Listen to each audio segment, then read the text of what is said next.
is about riders' aids, balance, and alignment. And why are we talking about that? Because we're talking about it because of progressing into collection and talking about the fact that we really need to consider our own equitation. And when we think about the training wheel, of course, which is up here behind me, it's the rider that connects all these spokes, and we're the trainer rider that's responsible for getting the job done.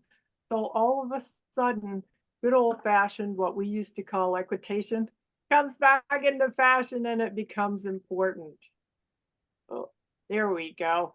One more time, we're gonna, whoops, sorry, that was 2 clicks. See if it'll go back one.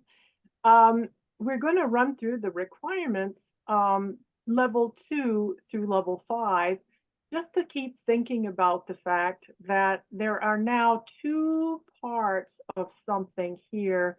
In level 2 through 5, the tests actually say on the front of them that the horse must be reliably and lightly on the bit, and this is in WD. And they must exhibit continuous impulsion with enough balance to produce the engagement for the level that you're competing. And they're going to show some uphill balance, some self-carriage, and collection, which is a byproduct. Collection is a byproduct of on the bit, impulsion, bend, straightness, and that's a byproduct of all of these other spokes. And they have to exhibit straightness and bend. Okay, so you could be at level 2 and be producing these, but here's the next part. Now, in these levels are now what we call skill movements. And that isn't just a 10-meter circle or a center line, but now is shoulder in, half pass, renvers, haunches in. These are movements that themselves, the movement itself has a requirement. And an example is shoulder in, which is required to be 3 tracks with lateral pole flexion, slight bend, approximately 30 degrees. So here's the 2 parts together. If you're in level 2 through 5 and you have your horse on the bit, uphill, engaged, and they ask you to do a skill movement like shoulder in, and you're doing great. The horse looks like an 8 when you're going straight, but they ask you to do shoulder in and you don't get the 3 tracks. You get a 4. And we have to keep talking about this because now at this level, this is where we're running afoul of this in level 2 through 5.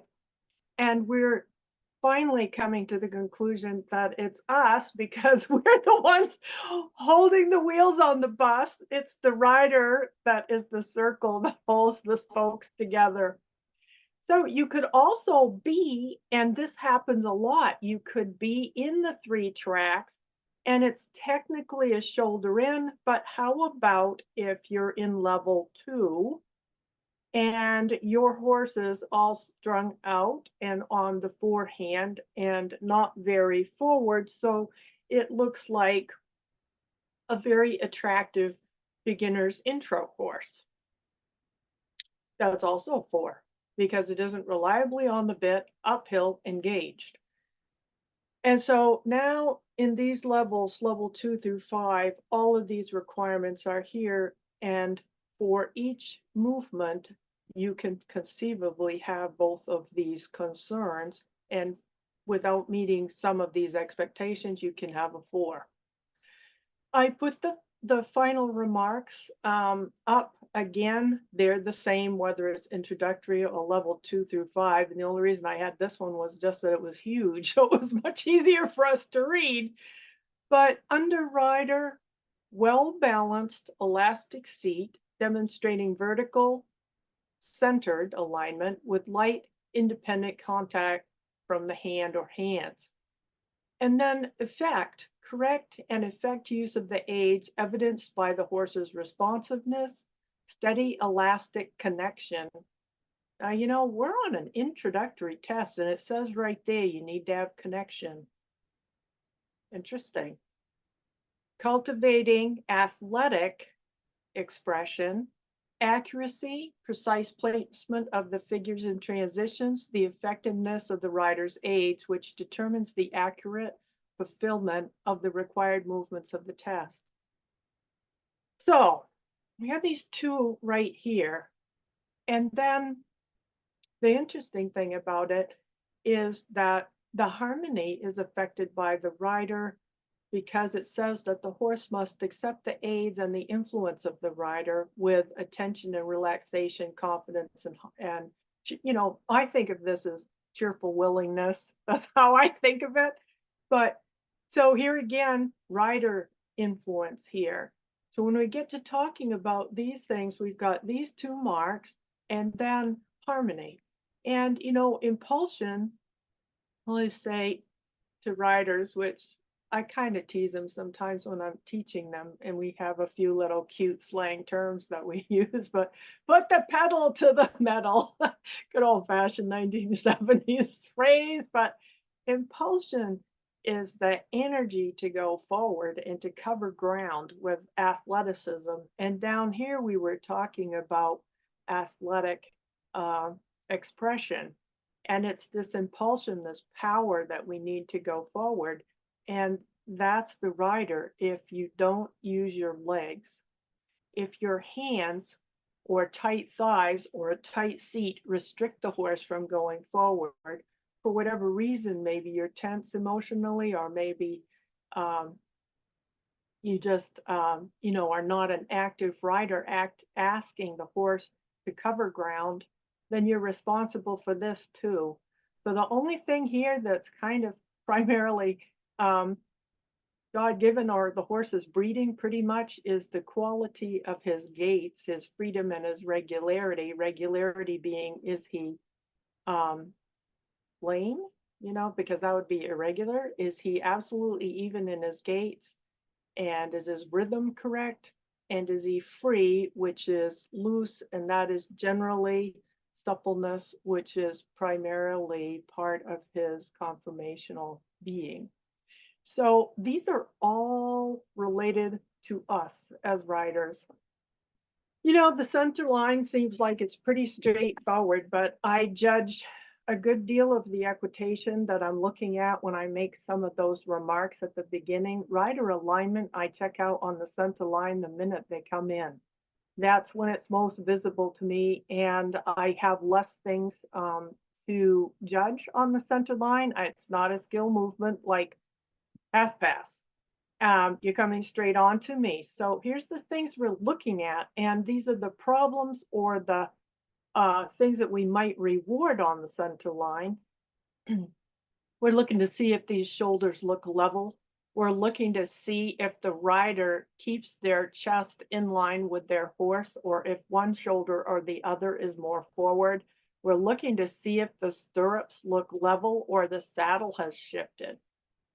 A collapse over the rib cage, which neither of these riders has, but what it looks like is a shoulder low. So let's say that a rider comes in and a shoulder is low. The side that the shoulder is low on and slumped, that's the side the collapse is. When there is a collapse over the rib cage, 90% of the time, if you can see it, if you can see their belt buckles, or if they have a jacket that has buttons on it, anything, lines are amazingly helpful to judges and really bad for riders' equitation marks. Some of them come in with these really great stripes, and I'm like, man, you have no idea your left shoulder's 2 inches higher than your right, and I can see it like way down 200 feet. I wouldn't have picked out that shirt, but they help you out. They help out judges. So, um, but you're looking to see if their level, particularly their belts, show whether their seat is level or not. And the psoas muscles, which run right down the front of you and attach to the front of you, inside of you, can hike up a seat bone. People that sit down all day long frequently have very, very tight psoas muscles. And you'll see when you sit in a chair or in the car, and you may not be aware of it now, but you're going to think of it tomorrow when you sit down, you sit on one seat bone more than the other. And that one contracts, and one side contracts and the other doesn't. And the side that contracts tends to pull that hip up and forward. And this means that you're not level or straight in the saddle. And you can, riders, it affects riders. We're always saying to them, blah, blah, blah, you're not sitting out down on whichever seat bone. A lot of times it's the left because most of us are right-handed and sit more on our right seat bone. And the left side contracts and comes forward. One of the things you can often see is hand steering. You can see wide, high, or restricting hands as they come in. The arms aren't triangulated, the hands aren't low enough. So these are all of the things that we begin to see as the riders enter into the ring, and we're hoping we don't.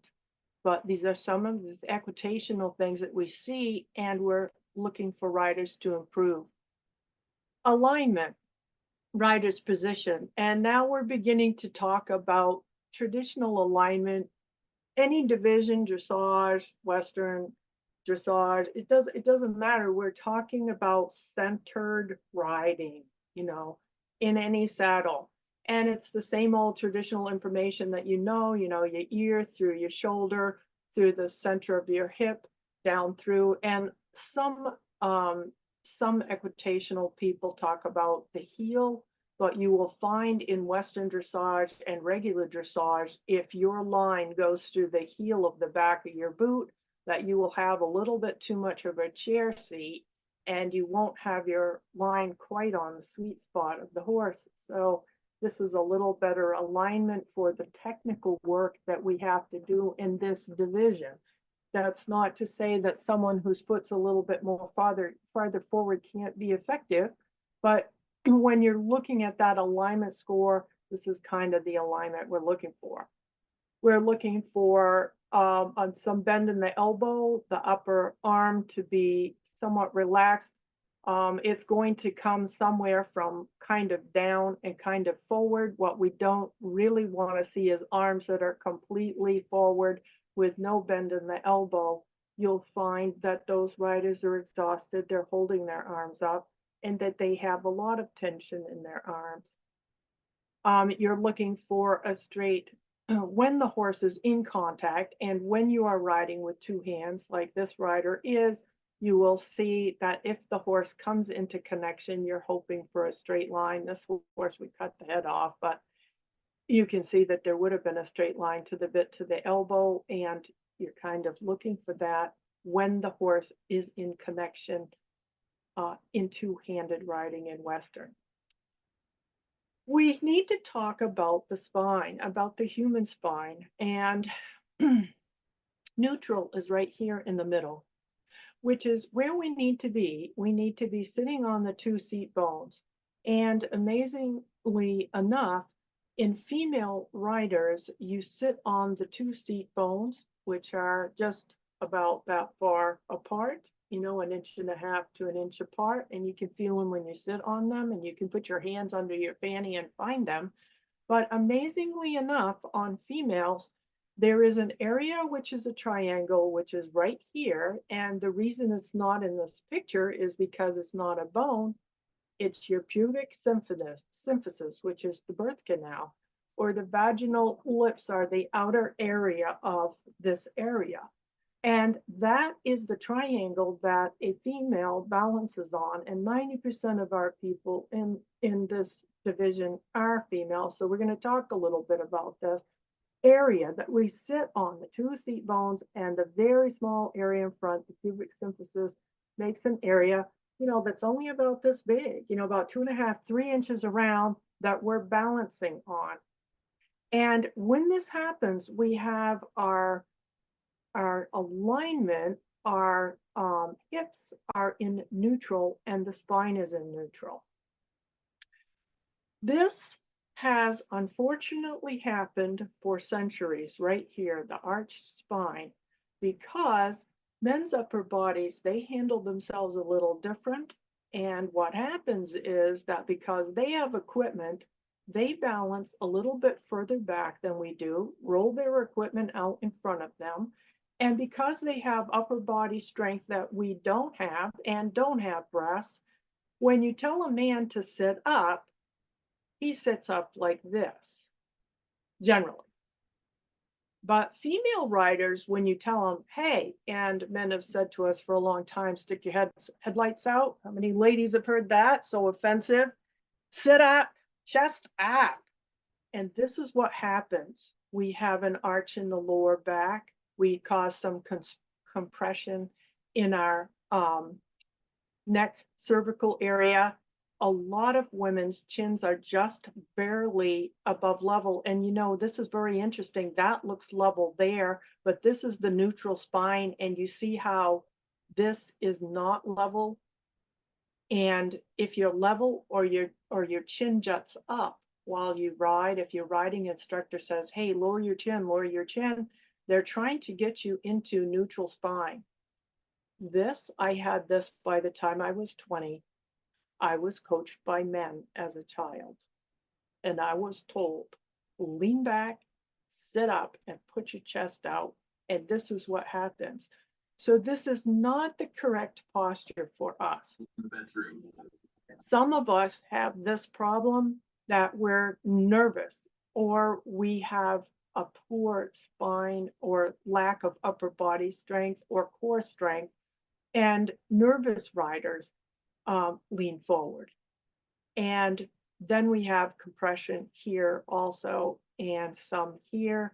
Neither of these two, this one is very, really not very, it doesn't have good stability on the horse is what I'm trying to say. We know that. Don't lean forward. Our riding instructors have always told us, don't lean forward.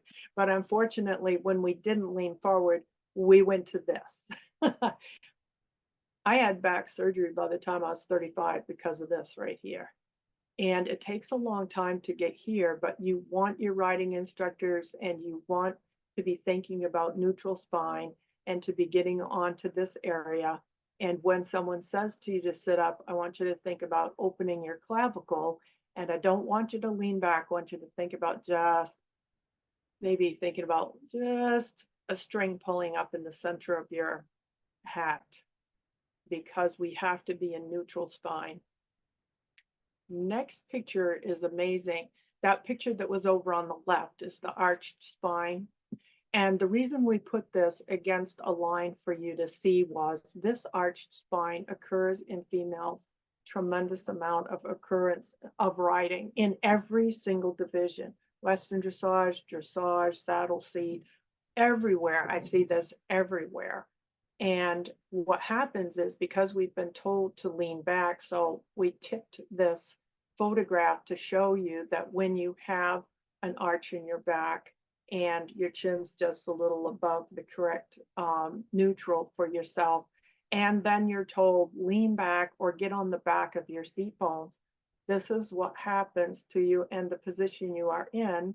And people even say to you, behind the vertical, or too much arch in the back. One of my students this week, Kristen Kill, was talking to me about, she realized that last year, before she had been coached by me quite a little bit, that she was feeling as though she knew she was in this position, or she recognized it once I began coaching her. But the way that she felt it was that she felt like her seat bones went the wrong way. They were backwards against the horse. I thought that was a tremendously cool way of explaining it to someone else, what she thought she was feeling. And you feel like your seat bone is unable to follow correctly.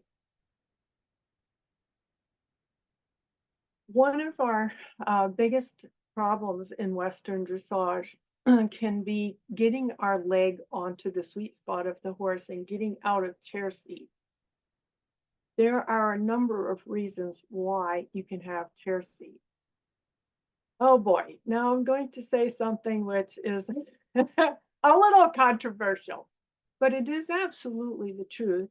And I think it's the elephant in the room, and maybe we really better talk about it. It says in Western dressage that we shall ride in a standard American stock saddle.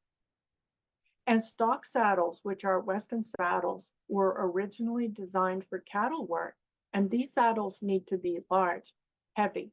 They need to be situated so that you can sit way back in them, you can lean way back in them, and you can be way over the back of the saddle. Why? Because if you rope a cow off the horn, that's why there's a back cinch to keep this saddle from coming up. What you're supposed to do is lean back on the back of the saddle. When you slide a horse um, in reining, you put your feet way out in front of you and you lean back on the saddle. That's what you're supposed to do. So Western saddles were designed for stock work, and they assumed maybe you were going to have to rope a calf and possibly rope something off the saddle and maybe drag something. This was a working saddle.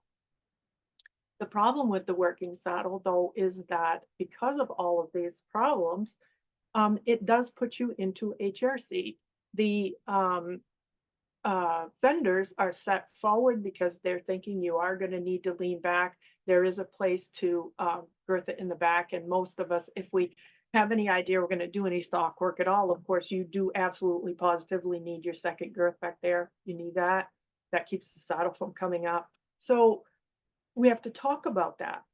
Now, there are designers now that are designing saddles that look just perfectly Western. They look just like these saddles, but the fenders are set more down under us. The seat is more centered over the horse's center of motion instead of the rider being towards even further back because of needing to rope or slide. So we do have some manufacturers which are manufacturing absolutely legal Western saddles with the requirements for the work that we're doing. So with that being said, I just wanted to say before I start criticizing riders that the saddles, some of the saddles that they may have been in were not helping them. One of the things we're trying to get to happen is to have the thigh more vertical and the calf straight down so that the riders are more on the sweet spot of the horse. In order to accomplish this while you're riding, you're continuously lifting the thigh off the saddle and you slide the thigh down and back. And then you let the calf hang straight down so that you have more contact just above your ankle bone, which is the lower calf area, is on the sweet spot or the area of the horse's barrel, which stimulates the muscles of the hind leg. One of the things that we see a lot is posting behind the motion of the horse. And some of you may have heard a little bit about this, also known as the double bounce. And that is a symptom of chair seat. And it's a symptom of, when your leg isn't down under you and you try to post, then you go up, but your leg's in front of you, so you go up and down. And what happens is the emphasis of the posting is that the rider goes up pretty quick, but they come down faster than they're up, and they land hard because they have no support under them to land lightly. The exercises that correct the chair seat are the butterfly and the scissors. And those are exercises that you kick your feet out of the stirrups and you manipulate your legs, and they can be done every day. The next slide, which I'm going to kind of pass over because I don't want to get stuck in it while we're having technical difficulties, but for anyone that wants to look at this afterwards, there's a little 6-minute video that you can go and review the exercises of the chair seat, and it shows you how to do them, and it has a woman doing them perfectly, and you can see them really closely, and they talk about what they do for you. So it's a really good little exercise video to help correct the chair seat. Let's see, and it's right there, and I'm just gonna, there we go. I just passed by it because I get stuck in that. I can't get out. I found that out this afternoon. One of the things that we want to keep reiterating is that it's wonderful to have perfect equitation when you're sitting still. And you're at the halt and everything looks good. But the tricky part is to maintain your level balance while you're doing these complicated maneuvers in level 2 through 5. This was kind of a cool picture of Tamara Steinbrecher from Georgia. in that when I decided, hey, I'm looking for a picture I can put a cross through, I was like, wow, look at that one. And this horse is in the middle of a pivot. This is timber. He's pretty good at pivoting, as you can see. One of the things that's super cool is you can see that this horse has lateral pole flexion to the left because he's doing a left pivot. And yet his face is absolutely perpendicular to the ground. Neither ear is higher than the other. That's amazing. And here she is. She has turned her head and her shoulders, and look at her head and his head. Wow, super cool in the same alignment. Her core is coming around, her feet are level. Uh, the other thing is look how close her legs are around this horse, right down to her ankles, which is wonderful positioning for equitation for Western dressage work because you need those legs on.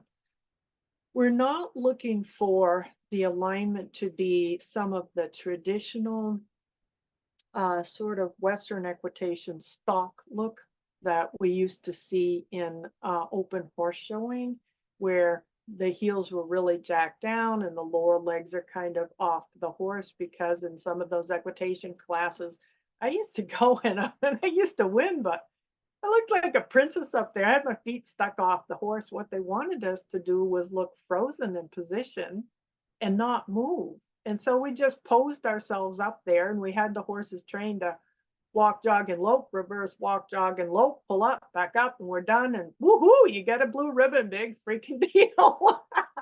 I mean, I wasn't moving and I wasn't doing anything. But that's what equitation classes were like back then. What we're trying to say here is that we want the alignment, we want the contact with the horse, we're looking for the aids. And quite frankly, if you don't have leg contact, this kind of leg contact between level 2 and 5, you will be struggling with the collection, because these are the muscles right down here which gather him up. Those are the muscles which stimulate the abdomen and push up and ask him to keep his hind legs under, but to also keep the thoracic up.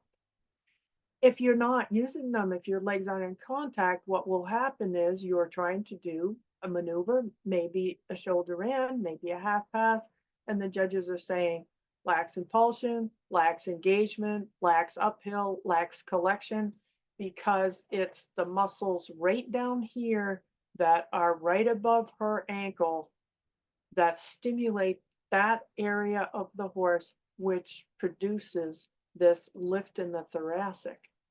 So that's why we're talking about this so much tonight. We were talking about the chair seat and some of the things that happen while it's going on, and posting behind the motion causes a drag on the impulsion, and you'll see that horses continuously slow down and begin to lose energy throughout. So when you see a rider that's in a chair seat trying to post and they begin to post behind the timing of the horse, it causes a drag.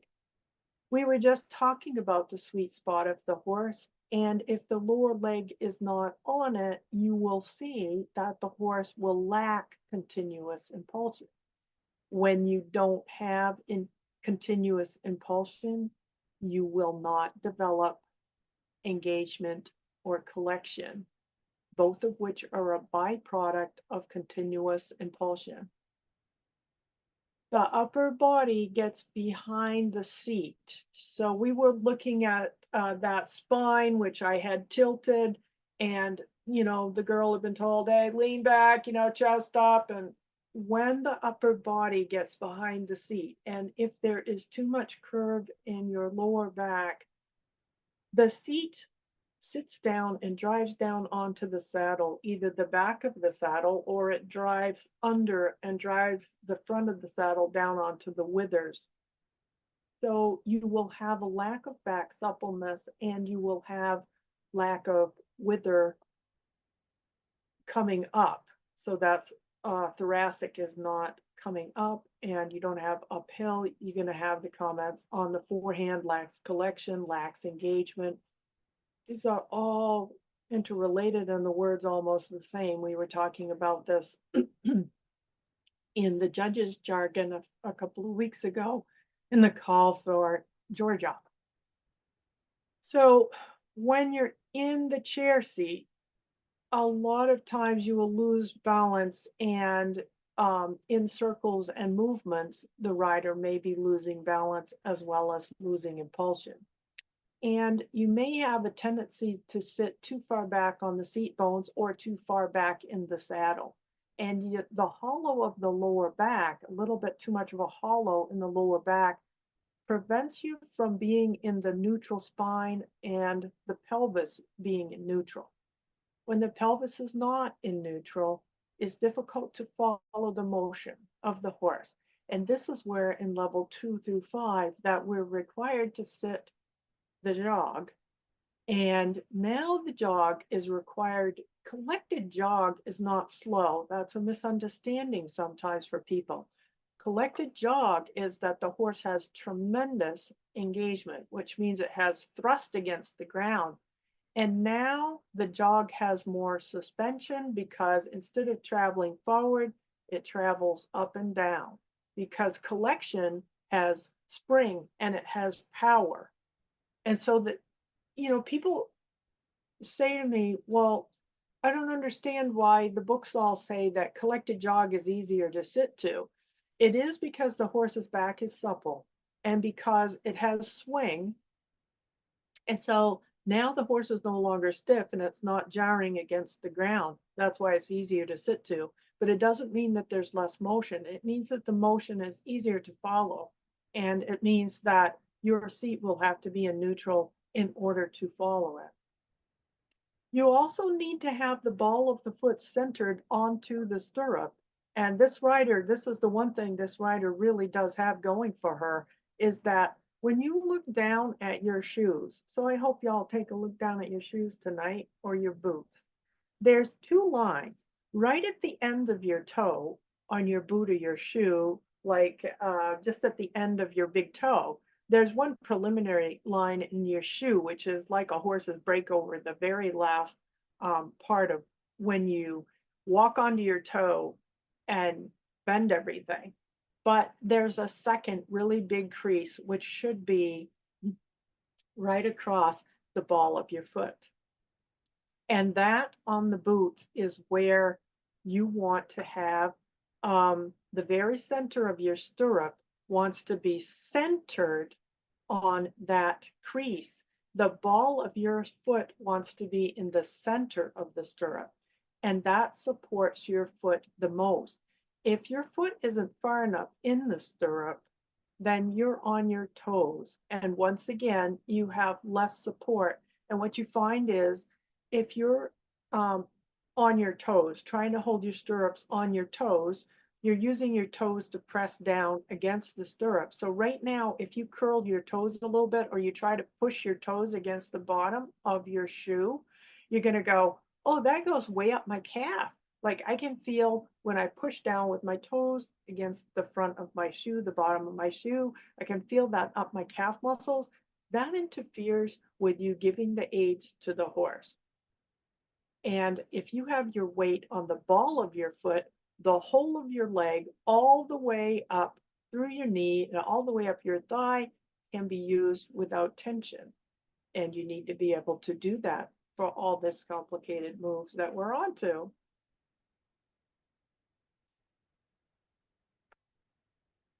Let's see here. So when you have a lack of leg contact, and we were talking about that. Oh, I missed a point on the chair seat, which I just wanted to make this point.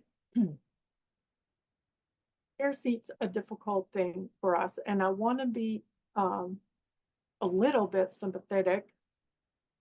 And I do want to say there are various things that riders can't fix, and judges have to really look at those two marks at the bottom of the test because there is that alignment thing. which is the first one. The first one's the alignment. So do you have a chair seat? Do you have good alignment? Whatever. And there are some riders which have fantastic alignment and their tests are crummy. And it's the equitation rider that was taught to sit still. They don't do anything. They look perfect on a horse and they're not effective. Then there are riders which look terrible on a horse and they are amazingly effective as riders. And that is why we have two marks, because, you know, being a dressage judge, we judge para rides, and there are lots of people that have really difficult problems with their equitational alignment, and yet they are producing some tremendous rides. So they might get marked down on alignment because they have physical problems they can't do anything about.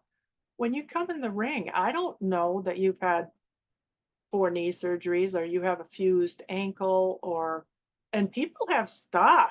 They have real stuff. They have, one leg's longer than the other, or there's people like me that have back surgery. They've had back surgery, and I have permanent damage on the left side.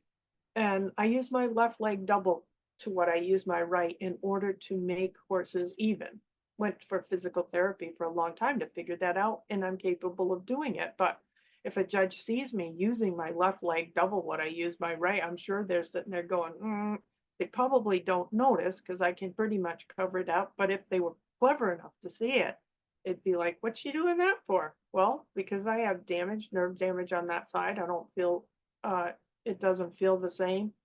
And my brain has to tell my left leg twice to do what it only has to tell my right leg once to do. And you can figure this all out, and riders do. So we have some phenomenal riders that have difficulty. They have a chair seat. They might have a locked knee. They might have their stirrups too long because one of their knees is not very functional and they can't bend it. But they still ride, and they ride around these problems and they get the job done. So if you have one of these problems, you try to fix it.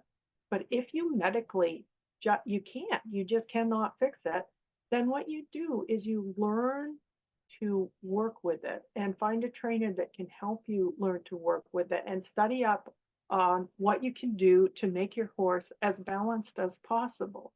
And what you'll find is that judges are pretty, they're not too hard on you if the score that they really, really look at is how effective were you? Did you get the job done? Was your test all full of 7, 7, 5, and 8?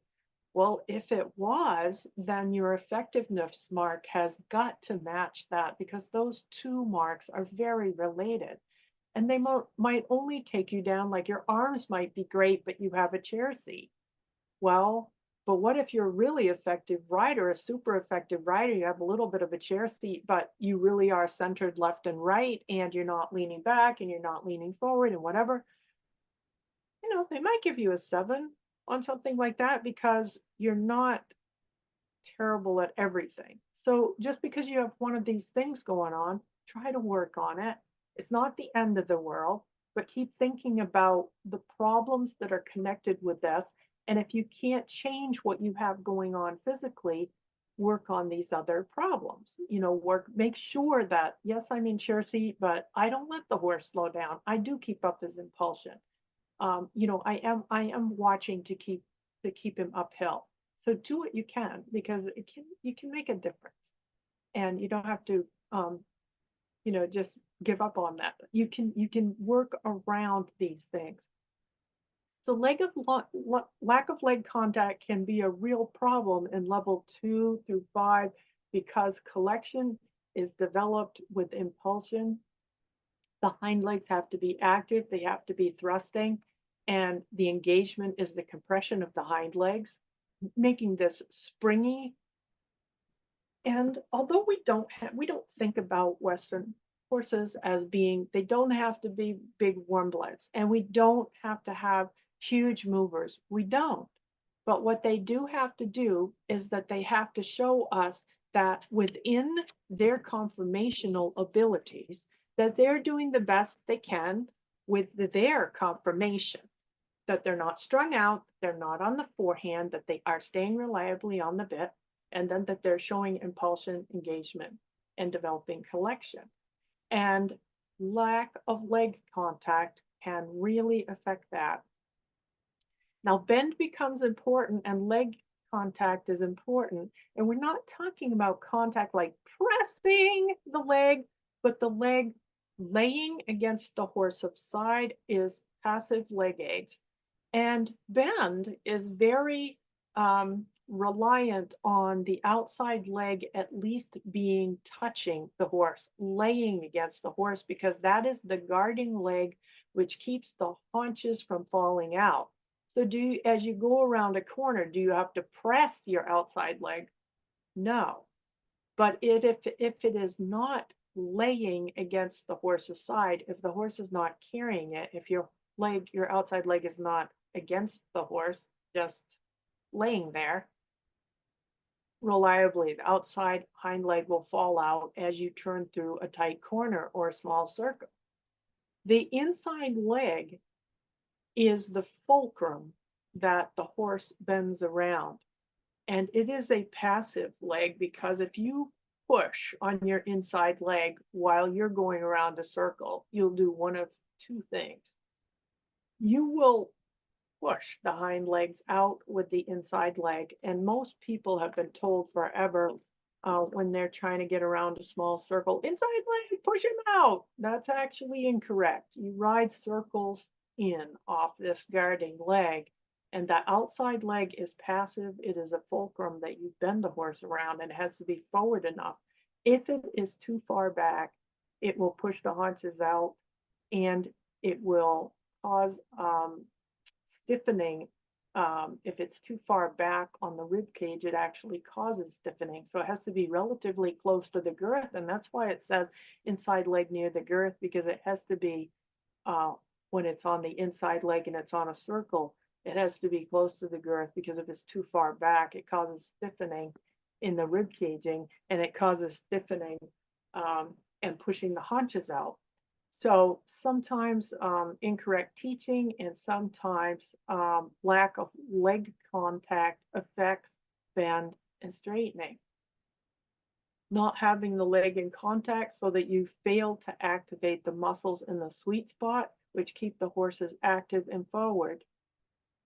And the use of the spur is very difficult for us to always to deal with. There are times when we just definitely need assistance from a spur, from a horse that is dull to the leg. However, most of all studies that have been done on spur use are very clear that use of the spur causes tightening of muscles. And when muscles become tight, and we're talking about rigid, that becomes counterproductive. Horses actually don't go forward from that. It's more like they tighten the muscles and lean against you. And it can be momentary, or you can use the spur and you feel it for 2 or 3 strides that you've lost the horse's suppleness. So using a spur becomes, you have to be really careful about how you use it, where you use it, and even the type of spur that works best on your horse, because sometimes it would be better to just lay it on him or just barely press it.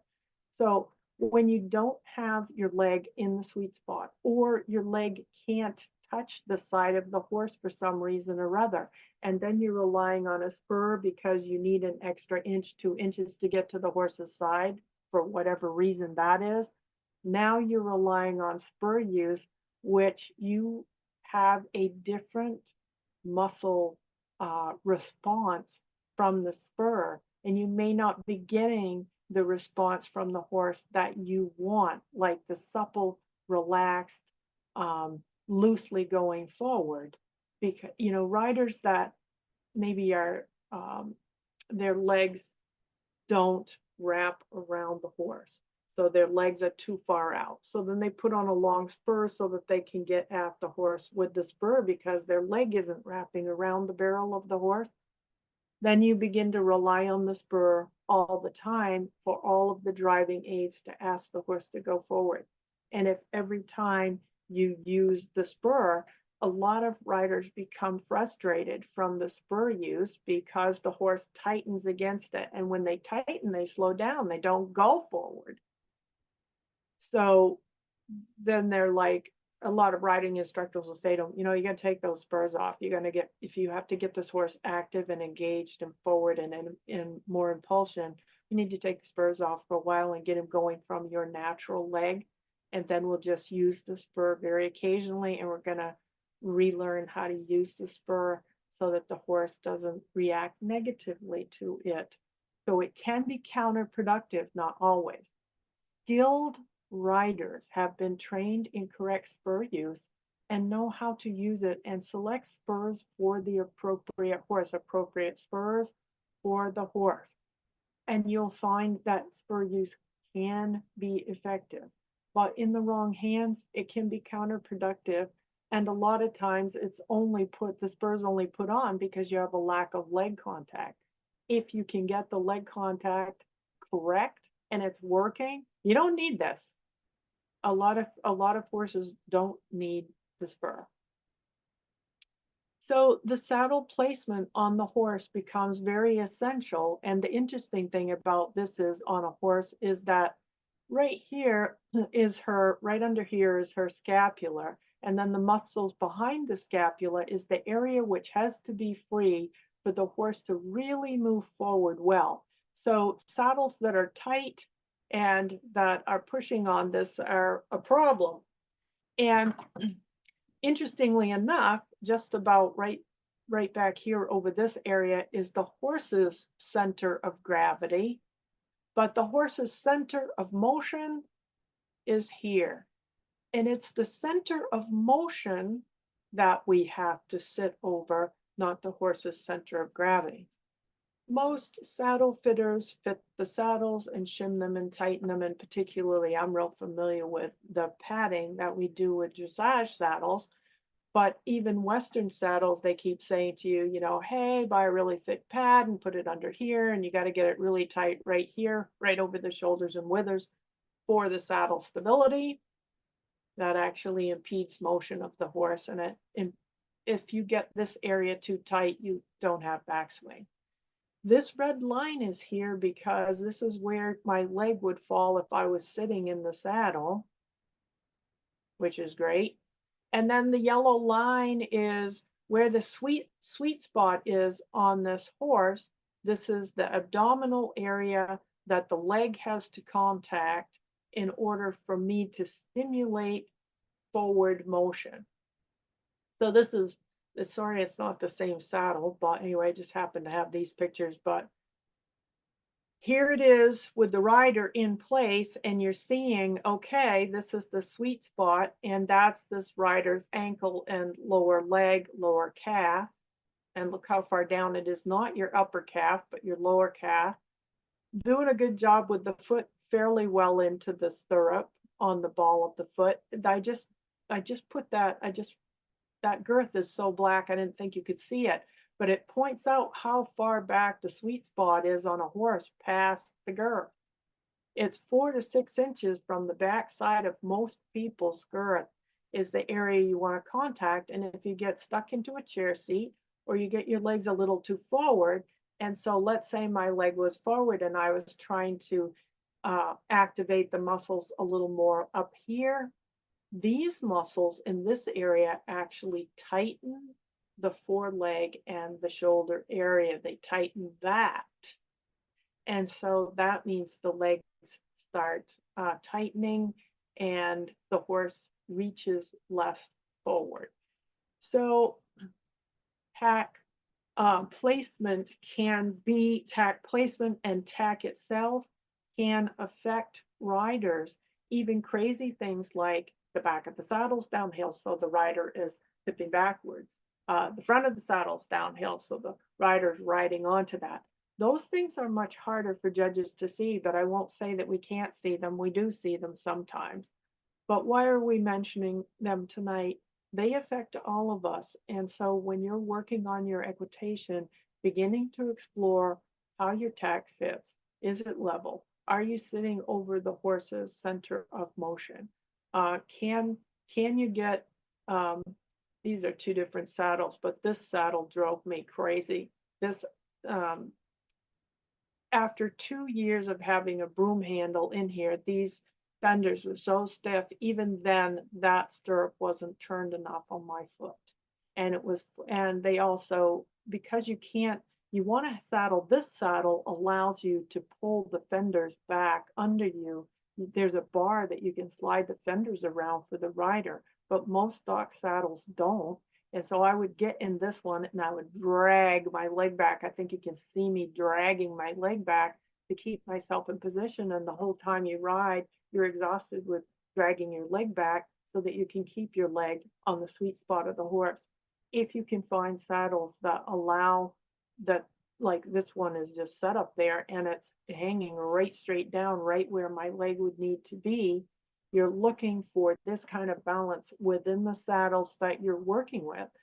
These are the same principles in English saddles or Western saddles if you're trying to do balanced equitational work, i.e.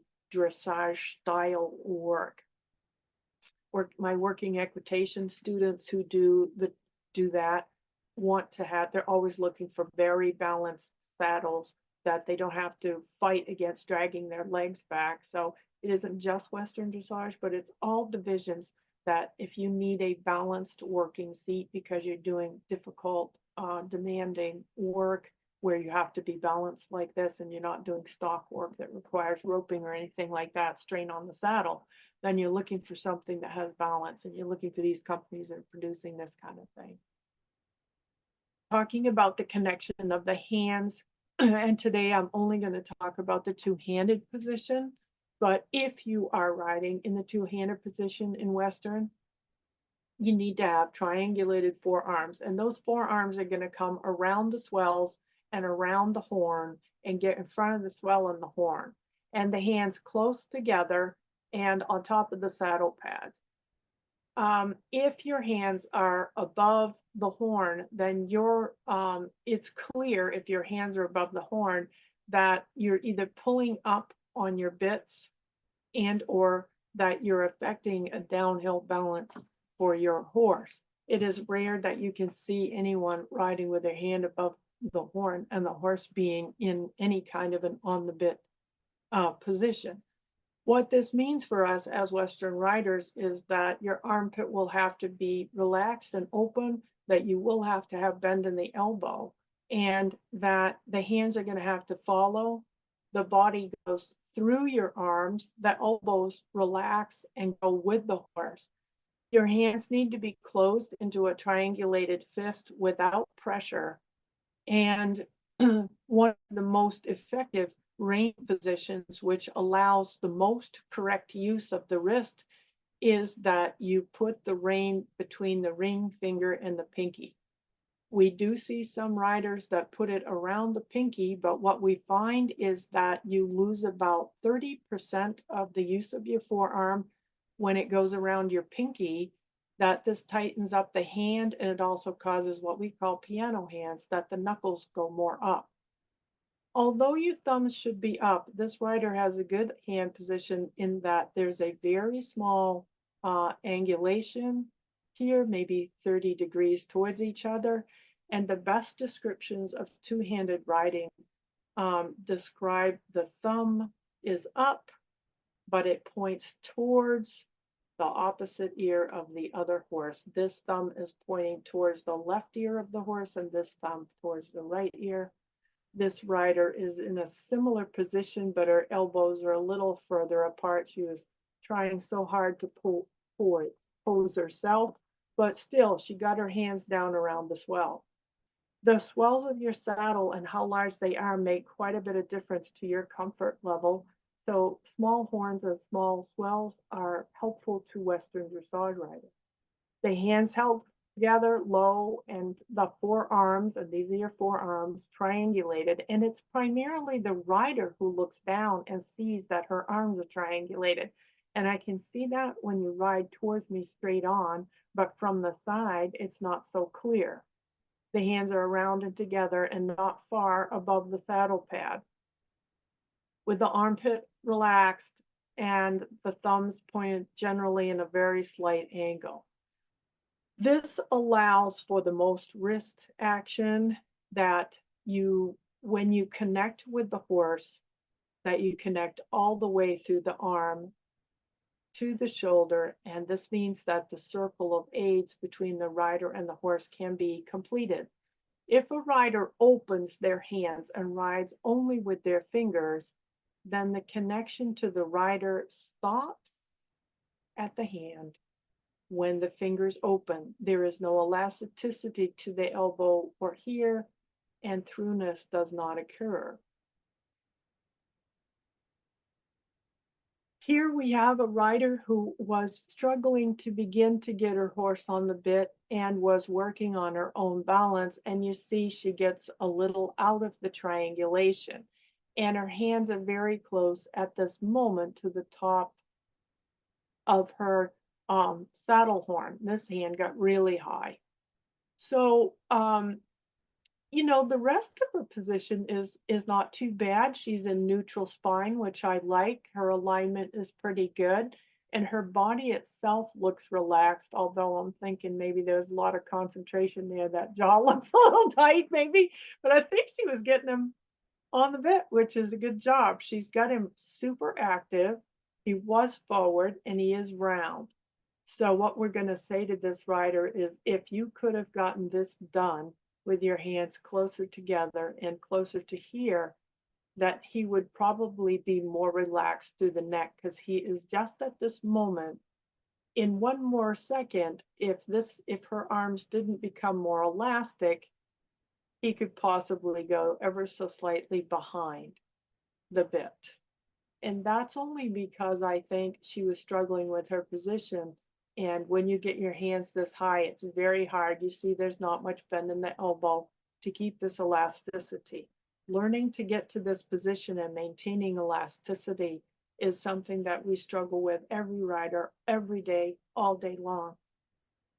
So wide hands always means, always, that there's some bracing in the connection.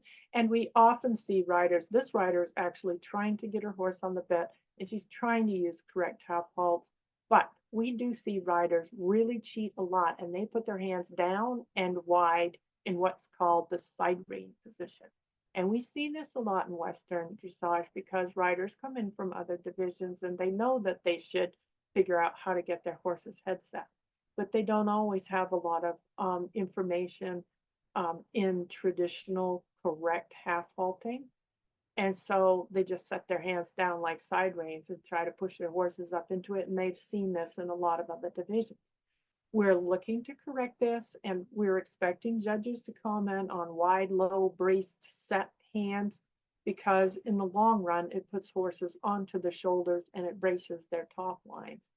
It pulls a horse onto their shoulders when the neck is pulled in.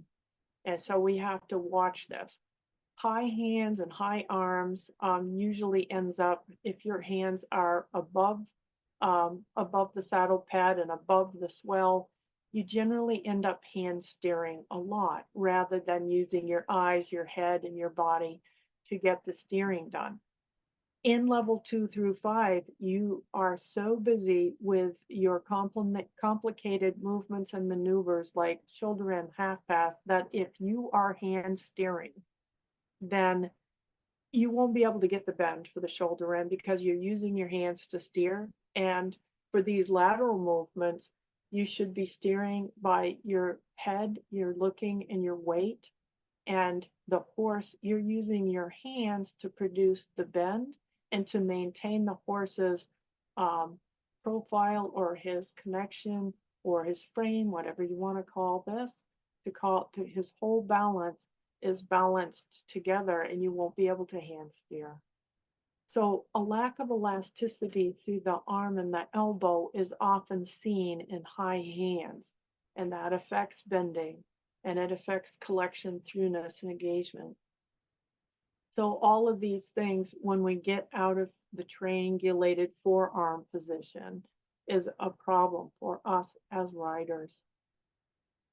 Again, going back to these requirements because we're just talking and talking and talking about the fact that if you're in level 2 through 5, your horse has to be reliably in connection on the bit. And it has to have impulsion, and that means track up. If somebody's afraid to say that, we need to go there in the jog. We need to talk about that. Lope, collected lope, is not slow. It has phenomenal power. Why? Because we're going to be doing flying changes. And if that horse isn't jumping in the lope, he will not do flying changes. So all of these things, and then we must get the job done. So if you're off the bit, you don't have impulsion, you'll get a 4. If you are on the bit, everything's going along, but you can't get the bend, you can't manage the movement, you're going to get a 4. Because something is insufficient here. So once again, we're looking at the training wheel, and it is read from, this is 12 noon, the rider, the first spoke. You always read the training wheel clockwise. Rhythm, relaxation, do not ruin the gaits. Suppleness, elasticity, freedom, and relaxation. Is the horse relaxed enough to pay attention? Do they trust you? Are their muscles tight? Has something gone wrong with their elasticity, natural elasticity, and freedom? Then you're not jamming them up as a rider. Then you begin to ride some half halts. You try to get your arms in this triangulation. So now we're trying to get your arms in the triangulation, get you out of the chair seat, get your legs on, and we're checking to see, can you get this horse in some kind of connection with you? And you need enough impulsion to get this connection going. These two spokes have historically been interconnected in every division, and there's always talk between horsemen. Without impulsion, you can't get connection, and without connection, you probably have difficulty keeping impulsion. These two are very intertwined. And until you get through, first level, you're on pretty much these spokes with just a little of this thrown in. When you get to level 2 through 5, now this straightness with advanced bending maneuvers, keeping the horse in balance and beginning to produce uphill balance is happening. And it is a result of all of these spokes being ridden correctly by the rider. And collection is the last spoke, and it is a culmination of these things. And if any one of these things is missing, the horse is too tense to pay attention, or it's jammed up. How about I'm using the spur so much that its back and its abdomen is tight. It's unsteady in the bridle. I changed the bits, its mouth is open, and my hand is too tight. I don't keep my leg on, my leg isn't in contact, so I don't produce continuous impulsion, and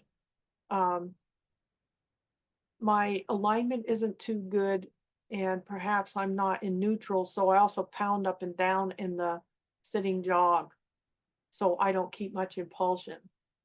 So straightness and bend doesn't happen, and these are not happening, and so collection does not occur.